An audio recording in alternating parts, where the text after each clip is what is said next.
Kerala state service pensioners union Cheruvattoor യൂണിറ്റിലും പിണ്ടിമണ യൂണിറ്റിലും ലഹരിവിരുദ്ധ ബോധവൽക്കരണ പരിപാടി സംഘടിപ്പിച്ചു. കേരള സ്റ്റേറ്റ് സർവീസ് പെൻഷനേഴ്സ് യൂണിയന്റെ പിണ്ടിമന യൂണിറ്റ് സംഘടിപ്പിച്ച ലഹരിവിരുദ്ധ ബോധവൽക്കരണ പരിപാടി പ്രസിഡന്റ് AV ചാക്കോ ഉദ്ഘാടനം ചെയ്തു. ഭവന സന്ദർശനം ഉൾപ്പെടെയുള്ള പരിപാടികളാണ് ഉണ്ടായിരുന്നത്. Block joint secretary MN Sadasivan, PN Saji, M Paily, Sunny Joseph, OP Joy, AM George, KV Scaria, KP Kuriakose, KK Sajikumar, KS Venugopalan, Gracy Shaju, PK Karthiyayani തുടങ്ങിയവർ പങ്കെടുത്തു. ഈ മയക്കുമരുന്ന് പലവിധ പ്രശ്നങ്ങളാണ് സമൂഹത്തിൽ ഉണ്ടാക്കുന്നത്.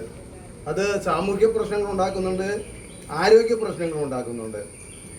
ഈ ആരോഗ്യ പ്രശ്നങ്ങൾ എന്ന് പറയുന്നത് ഓർമ്മക്കുറവ്, പക്ഷാഘാതം, മഞ്ഞപ്പിത്തം, ശ്വാസകോശ രോഗങ്ങൾ, ലിവർ സിറോസിസ്, ന്യൂമോണിയ, ക്യാൻസർ, ക്ഷയരോഗം, ഇങ്ങനെ ആരോഗ്യത്തെ കാർന്നു തിന്നുന്ന വിവിധ രോഗങ്ങൾക്ക് ഈ ലഹരി ഉപയോഗം വളരെ ഉപദ്രവകാരിയാണ്.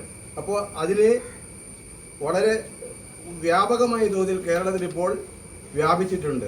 ഈ വ്യാപനം തടയുന്നതിന് സമൂഹത്തിലെ വിദ്യാർത്ഥികൾ, ഉദ്യോഗസ്ഥർ, ഭരണാധികാരികൾ, അതുപോലെ എല്ലാ രംഗങ്ങളിലുമുള്ളവർ ഒത്തൊരുമിച്ച് നിന്ന് പ്രവർത്തിച്ചുകൊണ്ടിരിക്കുന്ന ഒരു കാലഘട്ടമാണ്. ചെറുവട്ടൂർ യൂണിറ്റിന്റെ ആഭിമുഖ്യത്തിലുള്ള ലഹരിവിരുദ്ധ ബോധവൽക്കരണ പരിപാടി ചെറുവട്ടൂരിലും കുറ്റിലഞ്ഞിയിലുമാണ് സംഘടിപ്പിച്ചത്. ഗ്രാമപഞ്ചായത്ത് അംഗം മൃദുല ജനാർദ്ദനൻ ഉദ്ഘാടനം ചെയ്തു. ES Sreejith, Cheruvattoor Narayanan, Parameswaran Namboothiri, AK Kunjumuhammad, AR Vilasini, K Kuttappan തുടങ്ങിയവർ പങ്കെടുത്തു. GTV news, Kothamangalam.